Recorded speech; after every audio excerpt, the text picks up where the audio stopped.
20वीं शतक की शुरुआत से ही दुबई एक वैश्विक शहर बनना शुरू हो गया था।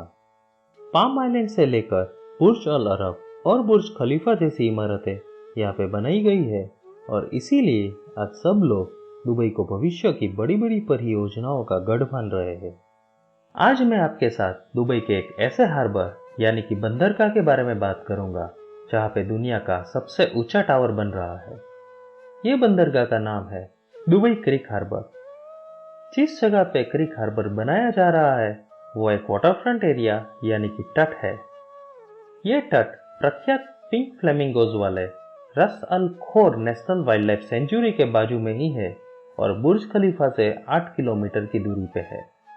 क्रिक हार्बर में दुनिया की सबसे लंबी बिल्डिंग के अलावा बहुत सारी इमारतें बनाई जा रही है और ये जगह भी दुबई के बिजनेस डे, दुबई मरीना और डाउनटाउन दुबई जैसे दूसरे डिस्ट्रिक्ट की तरह एक नया डिस्ट्रिक्ट बन रहा है। ये हार्बर 6 किलोमीटर में फैला हुआ है, जो कि हम कंपेयर करने जाए तो डाउनटाउन दुबई से 2 गुना बड़ा और इंडिया के गांधीनगर शहर में बन रहा गिफ्ट सिटी से 1.5 गुना बड़ा है। क्रिक हार्बर को मिक्स यूज डेवलपमेंट के कंसेप्ट से डिजाइन किया हुआ है। इसमें 8 करोड़ स्क्वायर फीट का residential area, 1 crore square feet का retail area, 7 lakh square feet का कल्चरल एरिया और 75 लाख स्क्वायर फीट के पार्क्स और खुली जगह है। इसके अलावा ऑफिस एरिया और दूसरी बहुत सारी सुविधाएं हैं। यहाँ पर पब्लिक ट्रांसपोर्ट के लिए 3 मेट्रो स्टेशन, अलग से ट्राम और बस लाइन बनाई जा रही है। इससे आपको अंदाजा आ सकता है कि ये हार्बर कितना बड़ा होगा। आज हम इस वीडियो में क्रिक हार्बर में बन रही दुनिया की सबसे बड़ी इमारत के बारे में बात करने वाले हैं।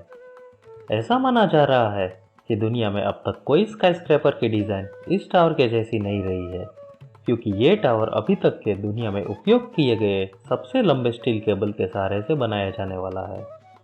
ये एक ऑब्जर्वेशन टावर है और इसीलिए इस टावर का मुख्य उपयोग ऑब्जर्वेशन डेक और स्काई गार्डन के लिए है।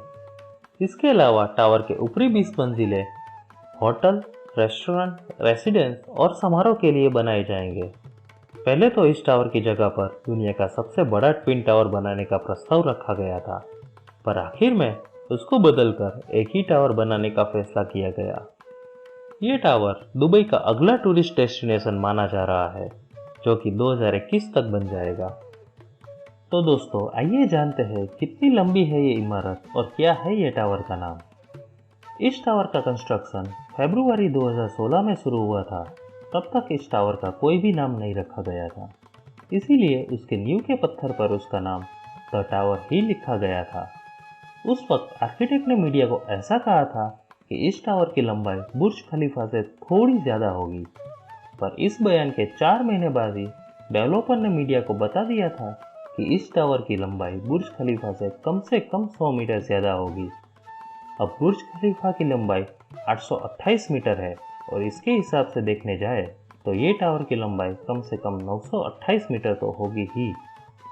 हालांकि डेवलपर इस टावर की सटीक हाइट नहीं बताएंगे जब तक कि टावर का ऑफिशियल ओपनिंग नहीं हो जाएगा।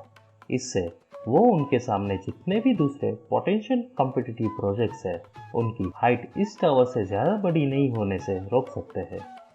2017 की शुरुआत में जब क्रिक हार्बर का मॉडल दुबई मॉल में रखा गया था, तब उसका नाम दुबई क्रिक टावर उपयोग करना शुरू किया गया था और इस टावर को क्रिक हार्बर के केंद्र की इमारत से जाना गया। बाद में जब अगस्त 2017 में क्रिक टावर की हाइट दिखाने के लिए एक वीडियो दुबई मॉल में दिखाया गया, तब उससे ये जानकारी मालूम चली कि क्रिक टावर की हाइट 1300 मीटर से भी ज़्यादा है। इससे लोगों को पता चल गया कि ये टावर दुनिया का सबसे बड़ा टावर होगा, क्योंकि तब तक सबको ऐसा ही लग रहा था कि बुर्ज खलीफा के बाद सऊदी अरेबिया में बन रहा जेदा टावर ही दुनिया का सबसे लंबा बिल्डिंग होगा। पर रुकिए दोस्तों, अब मैं आपको ये बता दूं कि भले क्रिक टावर की लंबाई 1.3 किलोमीटर से भी ज़्यादा हो, पर यह दुनिया का सबसे बड़ा स्काईस्क्रैपर नहीं कहलाएगा, क्योंकि CTBUH the council on tall building and urban habitat के हिसाब से कोई भी इमारत स्काईस्क्रैपर तभी कहलाएगी जब वो इमारत की लंबाई का 50% हिस्सा उपयोग में आ सके, और दुबई क्रिक टावर का 30% हिस्सा ही उपयोग होने वाला है। CTBUH का ये क्राइटेरिया विवादास्पद है और इसे बहुत सारे लोगों ने नहीं माना। क्रिक टावर के डेवलपर और मीडिया इस टावर को ही दुनिया का सबसे लंबा बिल्डिंग मानेगी। अब क्रिक टावर के डेवलपर और उसके आर्किटेक्ट की बात करते हैं। क्रिक टावर के डेवलपर इमारत प्रॉपर्टीज है, जो कि सिर्फ दुबई के ही सबसे बड़े रियल एस्टेट डेवलपर ही नहीं बल्कि पूरी दुनिया में उनका बहुत बड़ा नाम है। बुर्ज खलीफा, जो कि दुनिया में अभी तक का सबसे बड़ा स्काईस्क्रैपर है, वो इमारत प्रॉपर्टीज का ही है। इनको 21वीं सदी का सबसे सुंदर और पोएटिक मॉन्यूमेंटल टावर बनाना था, जिसका पूरी दुनिया फिर से एक बार लुत्फ उठा सके। इसमें उनको टेक्नोलॉजी और इंजीनियरिंग पर बहुत जोर देना था और इसीलिए उन्होंने क्रिक टावर के लिए 6 अंतर्राष्ट्रीय आर्किटेक्ट के बीच में डिजाइन प्रतियोगिता रखी थी। स्पेन के सेंटानियो कलाट्रावा, जो कि एक आर्किटेक्ट के साथ साथ इंजीनियर भी है, उन्होंने क्रिक टावर की डिजाइन प्रतियोगिता जीती थी। दुनिया के बहुत सारी जानी मानी इमारत की डिजाइन उनके नाम से जानी जाती है।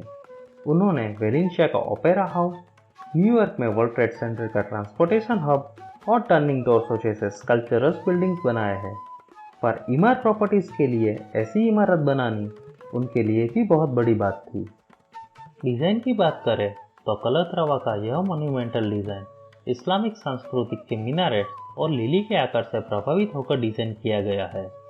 टावर खुद एक मीनारेट जैसा लग रहा है, जो कि पूरे बिल्डिंग के रीढ़ की हड्डी है। टावर के 1650 फीट के डायमीटर वाले बीच के प्लाजा में रिटेल एरिया, म्यूजियम, ऑडिटोरियम और दूसरी सुविधाएं बनेगी। बिल्डिंग में ऐसी गतिशील बालकनी बनेगी जो कि उसके फसाड में से घूम के बाहर निकलेगी। बिल्डिंग के ऊपर वाले हिस्से में अंडे के आकार का एक शिखर रूम बनेगा, जो कि एक ऑब्जर्वेटरी डेक होगा। ये दुनिया की सबसे ऊंची ऑब्जर्वेटरी डेक होगी। यहाँ से दुबई का 360 डिग्री व्यू का आनंद ले सकते हैं और हैंगिंग गार्डन्स ऑफ पेविलियन से प्रेरित वीआईपी गार्डन डेक्स भी बनाई जाएगी।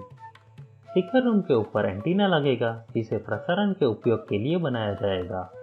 इस टावर में पानी को संग्रह करने की ऐसी तकनीक बनाई जाएगी जिससे पूरे बिल्डिंग का फसाड साफ हो सके। रात में दुबई के इस क्रिक टावर को मुख्य आकर्षक का केंद्र बनाने के लिए इसका शिखर और उसके स्टील केबल को रोशनी का उपयोग करके सजाया जाएगा। यहाँ के लोग ऐसी तमन्ना रख रहे हैं कि जब क्रिक टावर पूरा बन जाएगा तब दुनिया के लोग इसकी तुलना एफिल टावर से करेंगे। अब टावर के कंस्ट्रक्शन और उसके कॉस्ट के बारे में बात करते हैं। जुलाई 2016 में इंजीनियर्स ने इस टावर के भूकंप और हवा के परीक्षण पूरे कर दिए थे और अक्टूबर 2016 में क्रिक टावर का कंस्ट्रक्शन शुरू किया गया था। टावर के बांधकाम को 3 हिस्सों में बांटा गया है। पहले हिस्से में टावर के आजू बाजू में पाइल्स का काम खत्म होगा, जो कि दिए गए समय से 2 महीने पहले ही खत्म कर दिया था। फिर दूसरे हिस्से में टावर के लिए कंक्रीट का आधार यानी कि उसका फाउंडेशन बनेगा और आखिर के हिस्से में स्टील केबल और फैब्रिकेशन का काम होगा। दुनिया के अलग अलग हिस्सों से लगभग 450 स्किल प्रोफेशनल्स को टावर बनवाने के लिए बुलाया गया है। टावर के कंस्ट्रक्शन की अंदाजित कीमत $1 बिलियन है। आज अगर $1 की कीमत 75 इंडियन रुपीस मान के चले तो इसके हिसाब से टावर की कंस्ट्रक्शन कॉस्ट 7,500 करोड़ रुपए होगी। इस टावर के फाउंडेशन को बनाने के लिए 60 लाख घन फुट की खुदाई का काम किया गया है और उसमें 1.5 करोड़ किलो का स्टील रेनफोर्समेंट और 21.5 करोड़ किलो कंक्रीट भरा गया है। इसका अंदाजा आपको इस बात से आ जाएगा कि जो स्टील रेनफोर्समेंट क्रिक टावर के फाउंडेशन में उपयोग किया गया है वो 2 एफिल टावर में उपयोग किए गए स्टील के बराबर का है और जो कंक्रीट का उपयोग किया है उसका वजन कनाडा में बनाए गए एक सीएन टावर के बराबर का है। क्रिक टावर के फाउंडेशन का काम मई 2017 में पूरा हो गया था। उसके बाद जमीन के ऊपर का थोड़ा ही काम हुआ था कि टावर का बांधकाम रुकवा दिया गया था। अभी तक कोई ऑफिशियल जानकारी नहीं दी गई है कि क्यों इस टावर का बांधकाम रुका हुआ है। दोस्तों मिलते हैं नेक्स्ट वीडियो में, तब तक के लिए गुड बाय, जय हिंद।